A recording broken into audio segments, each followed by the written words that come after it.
pessoal, já estou gravando. Deixa eu me ajeitar aqui. Estou meio longe do computador. Hoje eu vou mostrar para vocês um pouquinho da parte de lançamentos, né? Então a gente estava estudando a parte cinemática para movimento retilíneo uniforme, depois movimento retilíneo uniformemente variado.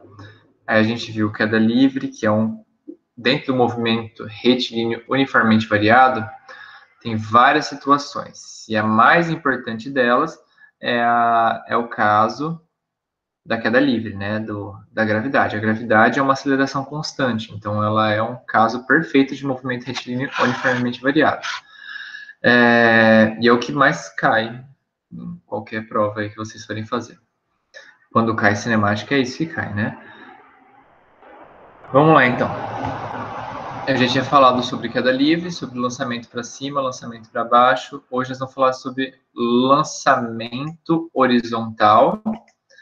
E se der tempo, talvez eu fale um pouco de lançamento oblíquo. Ou eu deixo para falar nessa aula que eu vou ficar devendo para vocês. E para falar sobre isso, eu vou ter que falar um pouquinho antes sobre... Esqueci de falar sobre vetores.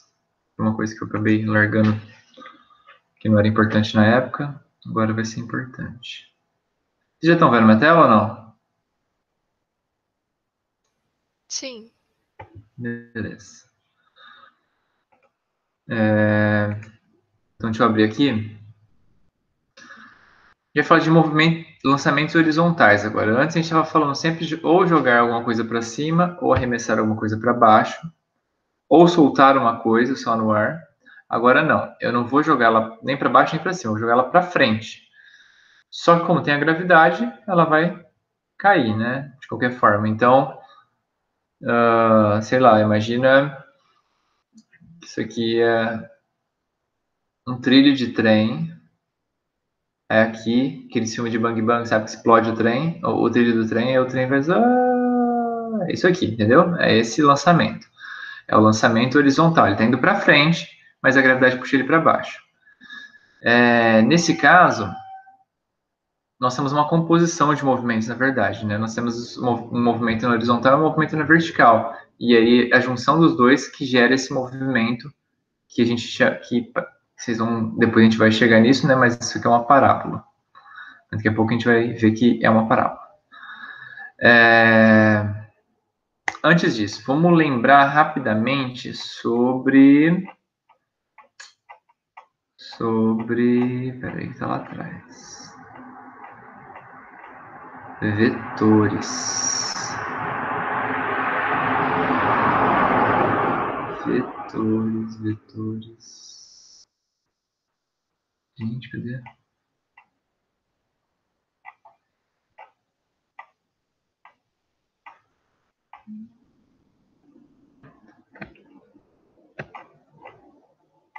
Achei.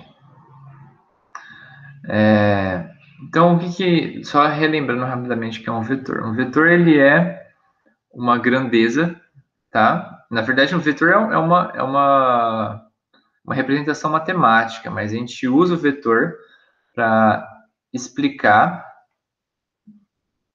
Oh, meu Deus, cadê? Aí. Ele serve para mostrar, né, para exemplificar grandezas que dependem de direção e sentido. Então, por exemplo, o meu peso não depende de direção, né? Então, a massa do meu corpo, tanto faz, não existe massa para a direita, massa para a esquerda, massa para cima, para baixo, isso não existe.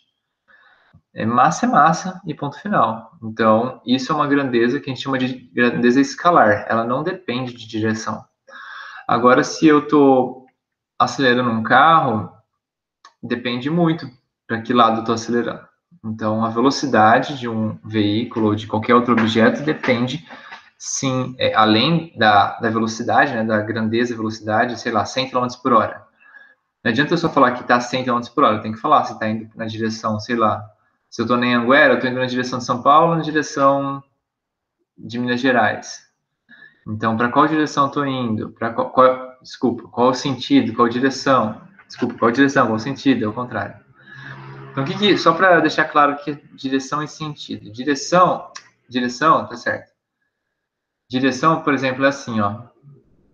Já deve ter ouvido falar em filme 3D, né? Vocês já foram ao cinema e assistiram filme 3D.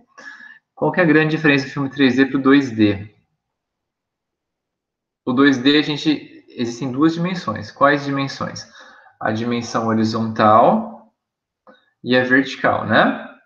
Então, essa é uma direção horizontal e essa é outra direção, vertical. O 3D ele tem a profundidade, que é a terceira dimensão, tá? O nosso mundo, onde a gente vive, a gente enxerga tudo em 3D, tá? É tudo tridimensional, exceto os filmes, né? Que nem todos são, mas tudo que a gente faz é em 3D. A gente não... Existem, assim, teorias e tal, de coisas quadridimensionais e tal, já até comprovadas algumas coisas, mas a gente não enxerga, tá? Outras dimensões a gente não enxerga. A gente só enxerga 3. Então, isso é direção, é isso. Ou é horizontal, vertical ou de profundidade. 3 dimensões, 3 direções. O que é sentido? Se eu escolher a direção horizontal, eu tenho para a direita e para a esquerda. Eu acho que está espelhado, né, minha imagem. Então, aqui deve ser a esquerda de vocês, aqui deve ser a direita. Se eu escolher a vertical, tem para cima e para baixo. Se eu escolher profundidade, tem saindo e tem entrando. Enfim, então, isso que é a diferença de direção e sentido, né? Então, todo vetor, que é o vetor, ele é sempre representado como uma setinha, porque ela indica para que lado o objeto está indo. E ela tem um módulo, né? Que é o tamanho dele. Então, quanto maior a seta, maior é a velocidade. Quanto menor a seta, menor a velocidade. Isso é o módulo. Direção, ela está baseada em qual linha, né? E o sentido mostra, é a ponta da seta, né? A ponta da seta mostrando para cá. Se ela tivesse invertida, ela estaria mostrando para cá, outro sentido. E o que acontece? Quando eu tenho mais de um vetor atuando sobre um corpo, eu tenho que calcular, para eu descobrir o verdadeiro movimento do corpo, ele não tem dois movimentos, né? Um corpo não tem como se dividir em duas partes e causar dois movimentos. Então, eu tenho que fazer o vetor resultante. O movimento vai depender não de um ou outro vetor, vai depender da combinação dos dois, ou dos três, dos quatro, né? Depende. Vai ter momentos lá na frente, vocês vão ver que vão ter exercício, e vai ter uns 3 ou 4 vetores puxando o mesmo corpo, o mesmo objeto, o mesmo corpo, né? E todos eles resultam num vetor resultante final, né? E você tem que aprender a calcular como calcula esse vetor resultante. Então, o método mais simples, assim, né, que a gente tem de ver é esse aqui, ó. Então, eu tenho uma setinha azul aqui nessa direção e uma setinha vermelha para essa direção. Eu junto a ponta dessa seta com a bundinha dessa seta e ele forma isso aqui. O resultante vai ser a bundinha dessa com a ponta dessa. Isso é o vetor resultante. Ah, legal, mas me fala qual que é o valor desse vetor, né? Qual que é a direção certa e tal. Como é que eu faço para calcular isso? Desenhar é fácil, né? Como é que eu calculo? Aí vai para o método aqui do paralelogramo, né? Quando você... Aqui, perfeito. Então eu tenho dois vetores. Aqui no caso ele está juntando a bundinha, tá vendo? Pode ser também. Dá no mesmo. Eu posso juntar tanto a bundinha com a ponta ou a ponta com a bundinha. Por quê? Vou explicar. Repara, ó, tem para cima, né? Esse vetor A está para cima, deixa eu aumentar aqui. Ele está aqui nesse sentido aqui, e o vetor B está para cá. Se eu fecho o paralelogramo, ó, eu faço essa linha paralela a essa e essa linha paralela a essa, ele fecha um paralelogramo, certo? Lá da matemática. Por que o vetor resultante é o que corta aqui a diagonal? Porque olha só, se eu pegar esse vetor B, faz de conta que eu pego ele. Aliás, eu acho que eu vou fazer isso, vou pegar ele de verdade.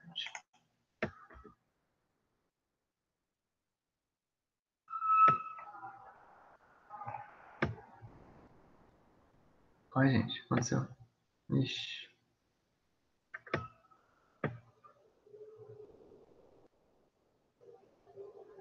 Ixi, travou total aqui.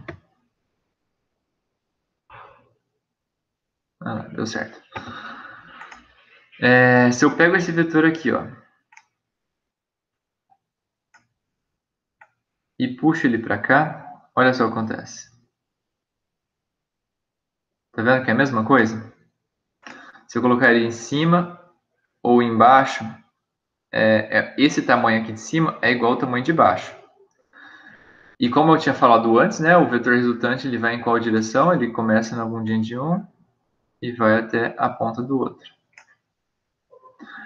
Por isso que se eu fizer dessa forma que também dá, ó. Se eu fizer as duas bundinhas aqui juntas, e o vetor resultante é o que corta o paralelogramo. É isso mesmo. Tá? E qual que é o valor dele, né? Como é que eu calculo isso? Bom, repara que aqui eu formo um triângulo, certo? Ó, aqui. Esse triângulo aqui, ó. R. Se eu pegar esse A aqui, deixa eu fazer lá.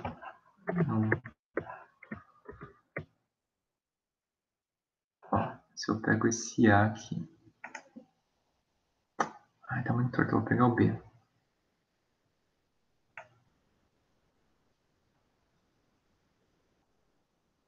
Se eu pego o B, coloco ele aqui em cima.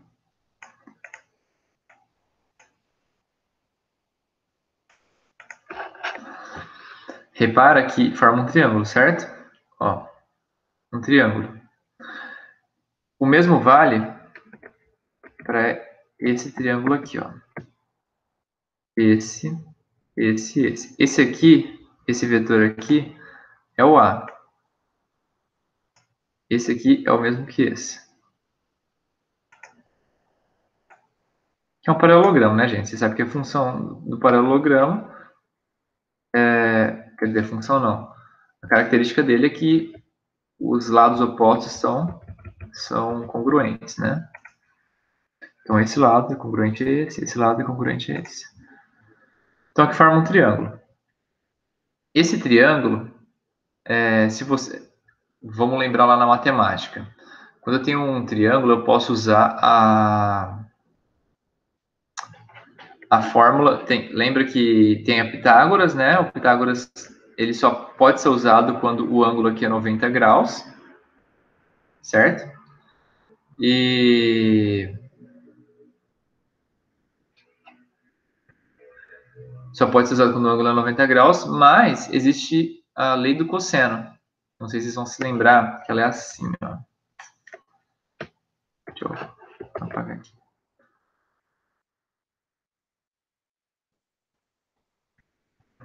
A lei do cosseno é assim. Se eu tenho um triângulo... esse triângulo é reto. Vou pegar esse aqui.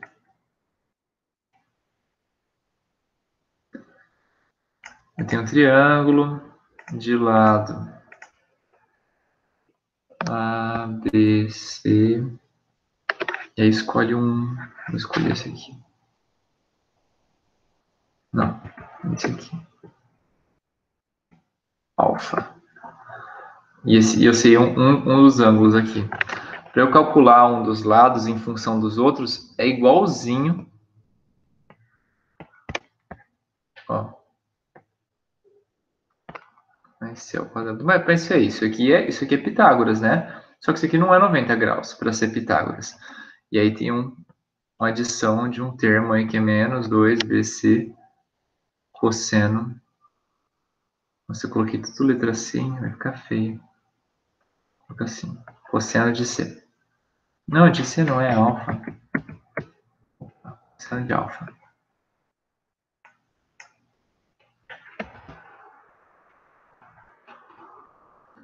Então, adicione isso aqui. Isso aqui é a lei do cosseno. Se vocês não lembram, dá uma pesquisada lá sobre a lei do cosseno. Vai no Google mesmo que ele já te mostra. Então, você dá para usar isso em qualquer triângulo. Isso não é específico de um tipo de triângulo igual é o Pitágoras. Ele vale para qualquer triângulo. Então, você pode usar a mesma fórmula, né, para calcular, para chegar nesse negócio aqui. Por que deu cosseno mais e não menos? Lembra que eu tinha colocado menos aqui? Por que deu menos e aqui deu mais? Então, vamos lá. Deixa eu copiar de novo isso aqui. Ó.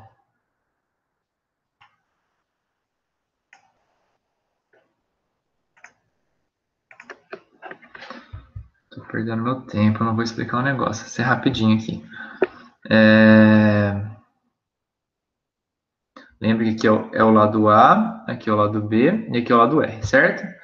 Então, R ao quadrado é igual a ao quadrado mais B ao quadrado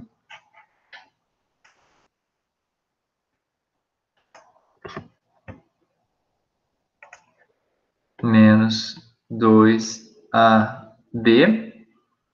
Aí eu tenho que colocar qual que é esse ângulo aqui. Qual que é esse ângulo? Que é o ângulo entre o A e o B.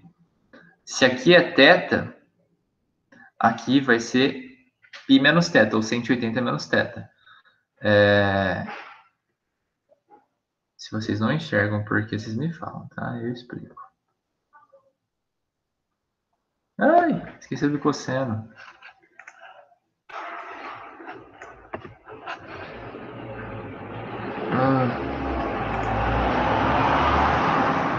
Cosseno de 180 menos θ. Só qual que é o cosseno de 180 menos θ? Ele é menos cosseno de θ. Então, esse menos aqui com esse menos aqui fica mais. Vai ficar r ao quadrado é igual a ao quadrado mais b ao quadrado. Ó, o cosseno de 180 menos θ é a mesma coisa que menos cosseno de θ. Então, esse menos aqui com esse menos aqui fica mais. Mais 2ab cosseno de θ. Então, é assim, quando você tem dois vetores ou mais, né, você vai usar a lei do cosseno no geral. A não ser que seja alguma coisa mais fácil. Outra coisa que é muito importante a gente saber fazer é decompor o vetor. Tem situação que vai ser mais fácil você decompor, ao invés de você usar a lei do cosseno. Ali, então, método de decomposição, qual que é? Se eu tenho um vetor aqui, ó, repara, esse vetor aqui, ele está na diagonal.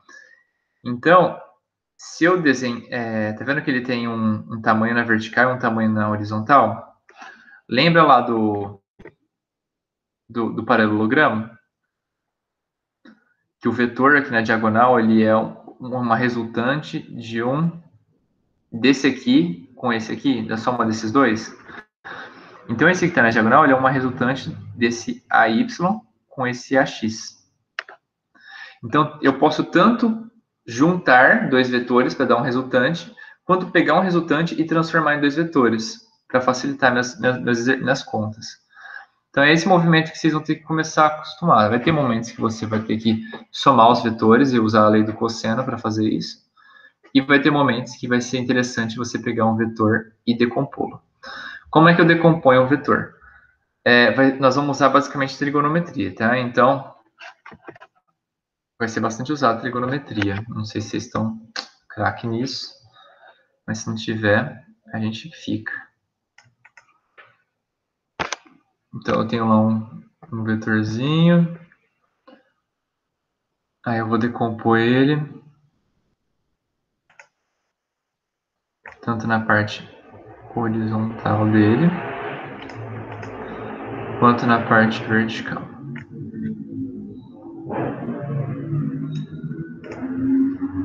Faz de conta tudo meio igual, tá, gente? Então, eu vou chamar de vetor R. Aqui eu vou chamar Rx. E aqui RY. Esse aqui é o ângulo entre eles, o ângulo com a horizontal, que é o θ. Podia ser o ângulo com a vertical, tanto faz, tá, gente? Geralmente a gente usa a horizontal. Então, lembra que esse vetor aqui eu posso desenhá-lo aqui também. Tá? O RY. Tanto faz desenhar ele aqui ou aqui. Então vamos à trigonometria. O seno de θ é o cateto oposto, que é o RY. Agora é o módulo dele, tá? Não é o vetor mais. É só o módulo, o tamanho, o valor dele. Não a direção. A direção não importa aqui mais. Dividido pelo R. E o cosseno de θ, nossa, é igual a Rx dividido por R. Então, um pouco pro lado. Se eu passar, o R está dividindo aqui. Se eu passar ele multiplicando, o RY é igual ao R seno de θ. E o Rx é igual ao R cosseno de θ. Tá? Então eu posso tanto... então, se eu sei o valor do módulo e do ângulo, eu consigo calcular, eu posso decompô-lo em dois vetores. Então, essa é uma outra forma. Então, vamos voltar lá para o que a gente estava falando antes, que é o lançamento horizontal. Passei.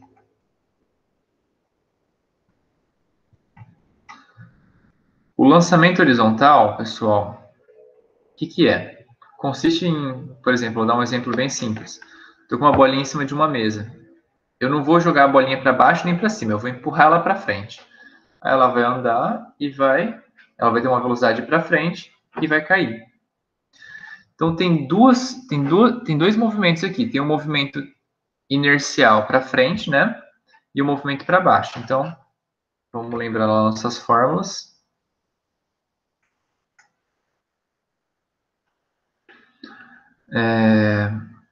Ele tem um movimento para cá, né? O objeto, uma velocidade v0 que eu apliquei nele. E quando ele chega no canto da mesa, né? Ele vai ter uma aceleração, que é a aceleração da gravidade. Então, de novo, é uma composição de movimentos. Eu tenho uma aceleração e uma velocidade para frente. Mas aqui, olha só, eu posso somar esse vetor com esse? Não, porque esse aqui é um vetor de aceleração, esse aqui é um vetor de velocidade. Então, aqui eu teria que ter um vetor de velocidade também. Tem que ser o mesmo vetor. Mas o importante aqui não é isso. O importante é que eu tenho dois movimentos diferentes. Um que é a bolinha indo para frente e um que é a bolinha indo para baixo. Indo para frente, se eu tô no ar, eu não tenho nada que breque a bolinha, entendeu? Porque por que a gente para? Porque quando eu capoto no chão, eu não vou capotando pro resto da vida, igual é a lei de Newton lá da inércia. Porque o chão tem atrito, né? E ele segura a gente. E vai ralando todo o nosso corpo.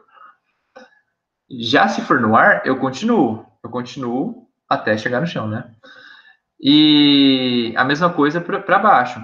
Eu puxo e o ar tem a resistência do ar, mas ela é muito baixa para corpos grandes, né? Então a gente desconsidera. Ela é resistente para valer quando a gente está falando de, sei lá, uma formiga caindo no ar. Aí ela é resistente para caramba. Mas aqui a gente vai desconsiderar a resistência do ar.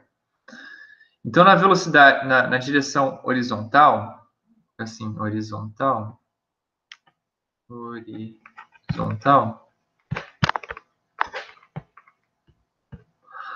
eu tenho que a velocidade do corpo, né? Velocidade do corpo. Não, vou colocar a distância, que é a velocidade constante. A distância. Vou colocar a distância. Chamar de D, vai. Distância é igual a velocidade inicial vezes o tempo. Por que velocidade inicial, gente? Porque não tenho uma aceleração. Se não tem uma aceleração, a velocidade não muda, tá? Então, se eu der um peteleco nela, e depois eu não mexi mais nela, ela vai continuar com essa velocidade para sempre à frente, tá?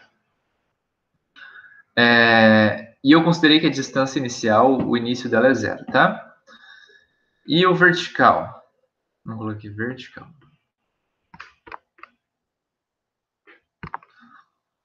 Na vertical, a altura, né? a altura da bolinha, ela vai começar a aumentar para baixo, né? Ela vai crescer para baixo.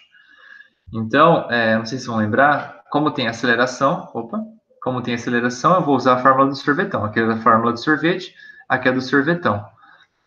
Como eu vou chamar a altura dela inicial de 0 e a velocidade inicial para baixo é 0, para a horizontal não é 0, mas para baixo era 0. Eu não empurrei ela para baixo, eu empurrei ela para frente. Então, para baixo, a velocidade inicial dela era 0. Então, o que sobra da fórmula do sorvetão? Meio de g t ao quadrado. Então, olha só. Ele vai caminhar para frente com essa... conforme for passando o tempo, ele vai andando para frente nessa taxa aqui e para baixo com essa taxa aqui. Tá? Que exercícios costuma ter de exercício nesse campo, né? Eles falam muito de qual que é a distância final. Então, por exemplo, eu dei o peteleco e eu quero saber até onde a bolinha vai. Né? A bolinha deu o peteleco nela e ela vai cair. Agora, qual vai ser a distância que ela vai cair da mesa? Então, a mesa está aqui, ela vai começar a cair. Tum. Qual que é essa distância horizontal que ela vai cair? Sabendo a vertical, né? Então, o que eu vou fazer? Eu quero saber a distância horizontal. Eu vou usar o quê? Faz de conta que eu sei a altura, tá? Tem que saber a altura, no caso. Então, eu vou... Como aqui depende do tempo, e eu não quero que dependa do tempo, eu vou isolar o tempo aqui embaixo. Isso é bem comum no exercício, tá, gente? Então, esse 2 está dividindo, passa multiplicando, esse g está multiplicando, passa dividindo. Então, vai ficar 2h sobre g é igual a t ao quadrado.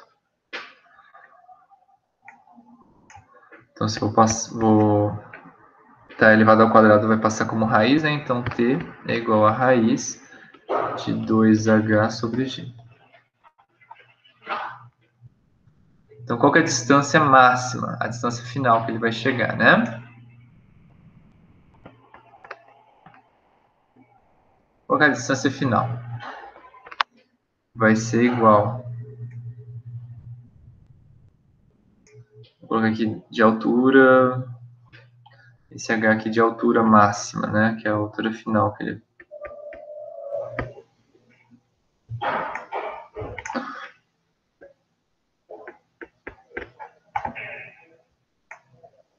Que a altura varia, né? Então, esse aqui é a altura máxima, ou seja, quando ele chega no chão. Como a distância é velocidade inicial vezes tempo, o tempo é raiz quadrada disso aqui, então vai ser V0 vezes a raiz quadrada de 2h max dividido por g. Nossa, professor, preciso decorar essa fórmula? Não, de jeito nenhum. A fórmula, você tem que decorar a fórmula do sorvetão, a fórmula do sorvete, né, e tal. São aquelas formas básicas, são 3 ou 4. O restante, você vai descobrindo de acordo com o exercício. Então, nesse exercício aqui, eu dei o peteleco na bolinha, ela vai cair.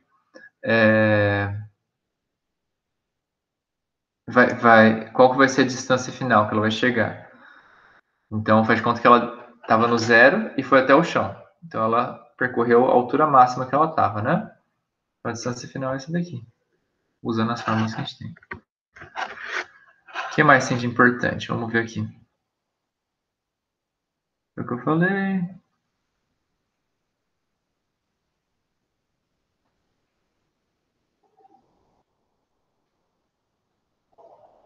Ele usou outro caminho, mas dá no mesmo. Aqui ele usou...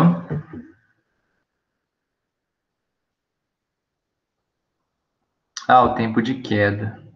Tá, que é diferente do tempo... Enfim.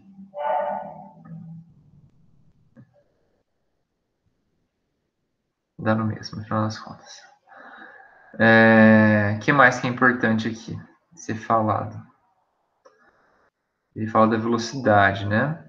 Vamos falar da velocidade também. Então, ele tem uma velocidade V0, né? Que vai ser sempre igual na horizontal. E na vertical, ela não é sempre igual. Ela varia, né? Ela varia com... Aqui, ó. Até aqui, ó. A velocidade na vertical, como tem uma aceleração... Opa.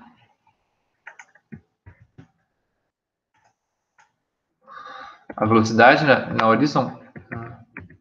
horizontal é sempre igual, é V0. Mas a velocidade na vertical, ela varia porque tem uma aceleração. Então vai ser uma composição desses dois movimentos, né? Como no caso a gente está usando a coordenada cartesiana, então eu sei que o ângulo entre V0 e VY aqui é 90 graus, esse ângulo aqui. Ó. Esse ângulo entre os dois vetores. Se esse ângulo é 90 graus, eu sei que o vetor final, né? O vetor final ao quadrado vai ser igual a Vx ao quadrado mais Vy ao quadrado.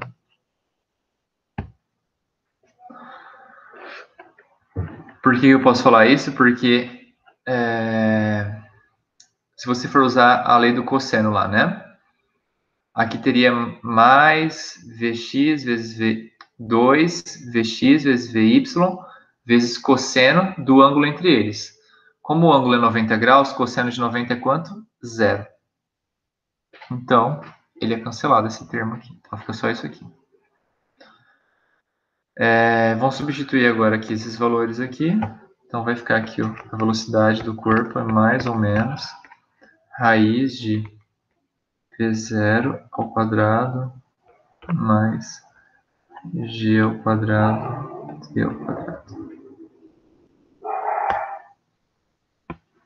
Essa é a velocidade com que o corpo...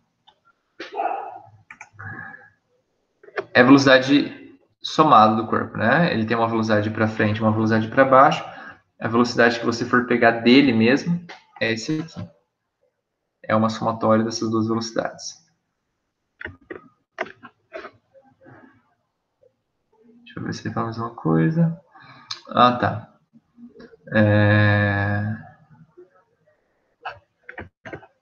A última coisa que ele fala, antes de começar a falar do lançamento oblíquo, que agora sim vai ficar complicado, é isso aqui, ó. Se eu... Deixa eu dar um print aqui.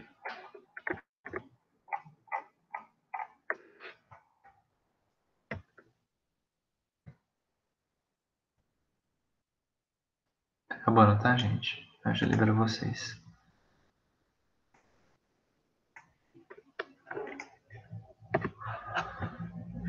Reparem que isso aqui, ó,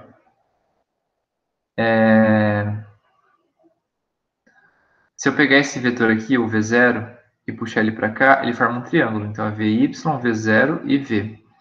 Se eu chamo esse ângulo aqui de θ, eu posso usar os elementos da trigonometria para escrever um em função do outro. E ele fala sobre a tangente. Então, a tangente do ângulo θ é igual a cateto oposto, que é V0, sobre a hipotenusa, que é... Desculpa, sobre o cateto adjacente, que é o VY. Então, deixa eu colocar aqui embaixo. Tangente de θ é igual a V0 0 sobre GT. Então, uma outra forma de você misturar o tempo com o ângulo, por exemplo. Então, às vezes ele vai falar do ângulo, e aí a partir do ângulo você consegue calcular o tempo, enfim. Pode se misturar muita coisa aqui, né? Então, tem várias variáveis aqui, né? Várias grandezas, e ele pode misturar várias coisas e dividir, né? Coisas bem variadas. Eu não sei se ficou confuso. Eu vou cortar a aula por aqui, e aí na próxima aula que eu vou tentar fazer essa semana ainda, eu vou falar sobre o lançamento oblíquo. E aí eu vou catar uma ou duas aulas para só fazer de exercício. porque aí vai ter bastante coisa para falar já, beleza? Deixa eu pausar o vídeo aqui.